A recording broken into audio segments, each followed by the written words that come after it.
Bienvenue dans cette nouvelle édition du 12-15. Voici les titres de l'actualité. Tenue prochaine d'un dialogue national en Mauritanie, la nomination d'un nouveau chef de file de l'opposition représente pour le pouvoir l'occasion d'enclencher de nouvelles discussions entre les forces politiques du pays. Zoom sur la première édition de l'African Barbecue Network qui s'est tenue le 8 novembre dernier à Abidjan, en Côte d'Ivoire, un événement dédié au réseautage et aux opportunités d'affaires. Et puis, les autorités ougandaises déterminées à lutter contre les déchets plastiques. À Kampala, la capitale ougandaise, ils détériorent l'esthétique de la ville, mais aussi le bien-être des populations. Pour y faire face, des entreprises de recyclage ont été mandatées. Vers la tenue d'un dialogue politique en Mauritanie, le Conseil constitutionnel a récemment installé El Hassan Ould Mohamed au fauteuil de chef de file de l'opposition démocratique, un nouveau leader qui représente pour l'UPR, le parti au pouvoir, l'occasion d'amorcer un nouveau dialogue politique. Reportage de notre correspondant en Mauritanie, Franck Nodofina. Après la mise en place d'un nouveau chef de file de l'opposition il y a quelques jours, l'Union pour la République, parti au pouvoir en Mauritanie, se dit prêt à un nouveau dialogue avec le reste de la classe politique. L'opposition mauritanienne a changé de main et est désormais dirigée par le parti islamiste Tawassoul du leader Djemil Ould Mansour. Pour le parti au pouvoir, c'est aujourd'hui l'occasion de relancer le dialogue que la classe politique a du mal à mettre en place depuis les élections législatives de 2013. En fait, la démocratie, c'est le dialogue.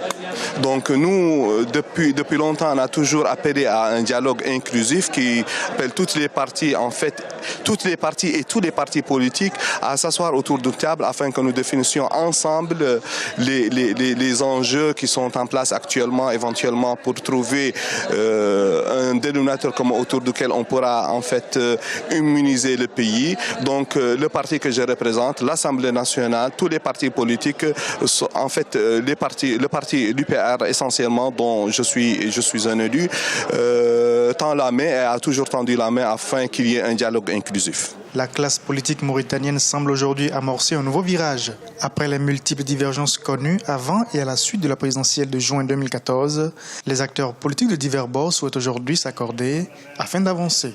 Même si l'idée d'un dialogue n'est pas encore acceptée par toute la classe politique, notamment l'opposition radicale, beaucoup reconnaissent aujourd'hui sa nécessité. Le parti Tawassoul de l'opposition veut aujourd'hui s'engager pour un nouveau visage de la classe politique. Nous souhaitons remettre sur la table de façon urgente les questions de pauvreté et de retard administratif. Nous souhaitons faire cesser la crise de confiance qui a régné jusque-là.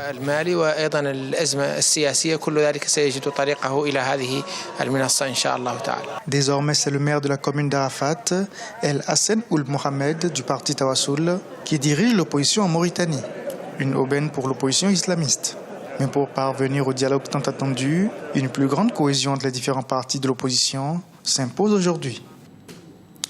Et parallèlement, Birama Ould Abeid et 4 autres militants de l'initiative de résurgence du mouvement abolitionniste ont été arrêtés ce mardi dans le sud-ouest de la Mauritanie alors qu'ils menaient une campagne contre l'esclavage foncier.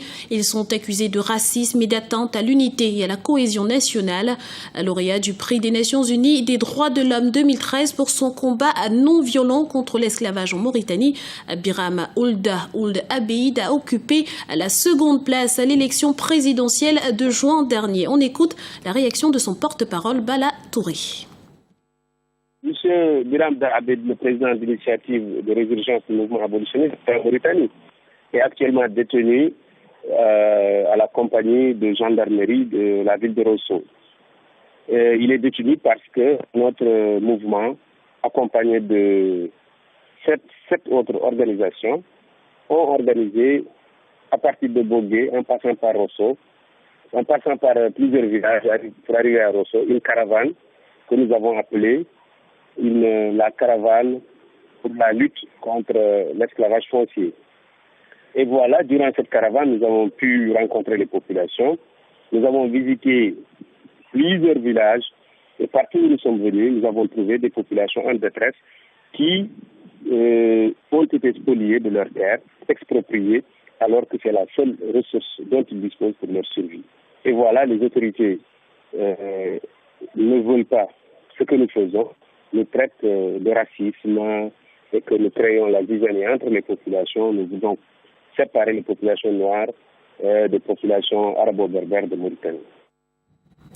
Joindre l'utile à l'agréable en offrant un espace de rencontre entre opérateurs économiques et jeunes diplômés. Tel était le but de l'African Barbecue Network qui s'est tenu le 8 novembre dernier à Abidjan, en Côte d'Ivoire. Retour sur les temps forts de cet événement avec Olivier Conan, notre correspondant en Côte d'Ivoire. En Afrique, comme partout dans le monde, construire une relation d'affaires est souvent basée sur des opportunités de rencontre.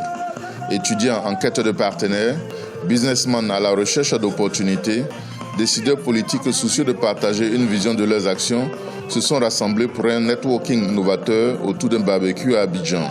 Une idée originale, vécue avec satisfaction par les participants. Pour nous sportifs, c'est très important de pouvoir rencontrer des décideurs pour pouvoir essayer de nouer des contrats de sponsoring. Donc pour nous, c'est une opportunité. En Côte d'Ivoire, comme dans de nombreux pays du continent, l'action des décideurs économiques et des décideurs politiques est souvent étroitement liée. Les premiers reprochant aux seconds une distance et un manque d'échange en dehors du cadre conventionnel. Pour le ministre des Transports de la République de Côte d'Ivoire, Gaussou Touré, expliquer sa vision hors de tout cadre institutionnel est aussi un atout. Notre mission se résume à la modernisation de l'ensemble des systèmes de transport en Côte d'Ivoire. C'était un secteur où il manquait tout, qui était caractérisé par le désordre et surtout la corruption au niveau des ensembles des guichets.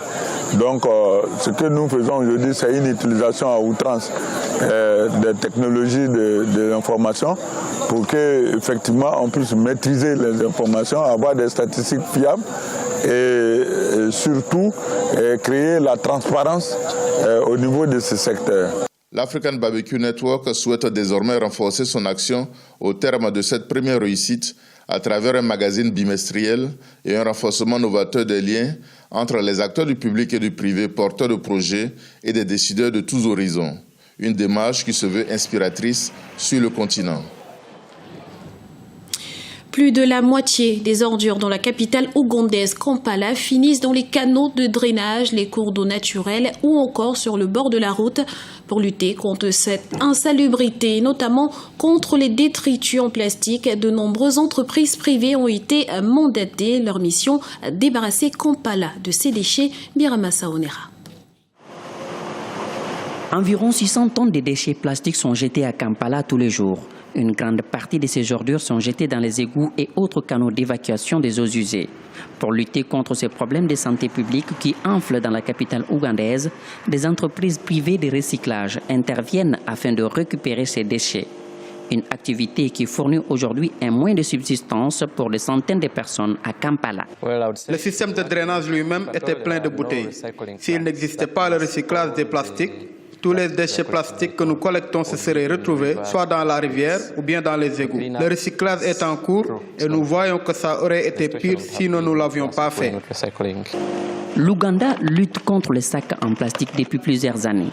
Cependant, le manque de capacité à trier les déchets afin de cibler les matières plastiques pour le recyclage ainsi que la mauvaise gestion des déchets en général demeure un problème dans ce pays. Et pour cause, dans la plupart des bidonvilles, les gens attendent la nuit pour déverser leurs ordures dans les rues. En ce moment, l'objectif est de réduire les déchets dans la capitale parce que c'est l'un des problèmes majeurs que nous rencontrons. Plusieurs déchets plastiques sont déversés dans des canaux d'évacuation alors que ceux-ci pouvaient être recyclés. Néanmoins, nous avons pu mettre en place un nouveau plan pour lutter contre ce fléau. L'usine de recyclage recycle 600 kg de déchets plastiques par heure et plus de 3000 tonnes par an. Une faible capacité par rapport aux ordures déversées tous les jours par des habitants. La plupart de ces déchets finissent par salir la ville et le colmatage de systèmes d'égouts et de drainage vitaux, provoquant des inondations et pouvant créer à terme une catastrophe sanitaire. Dans le reste de l'actualité, une réunion d'urgence de la Confédération africaine de football a eu lieu ce mardi au Caire en Égypte. Elle fait suite au refus du Maroc d'abriter la Coupe d'Afrique des Nations 2015 prévue le 17 janvier prochain en raison de l'épidémie d'Ebola. Une position qui a valu au royaume chérifien d'être exclu de la compétition. D'autres sanctions pourraient prochainement tomber. Pour l'heure, la compétition est maintenue. Reste à trouver un nouveau pays hôte. On écoute la réaction de Djibril Traoré est membre de la commission média de la Confédération africaine de football.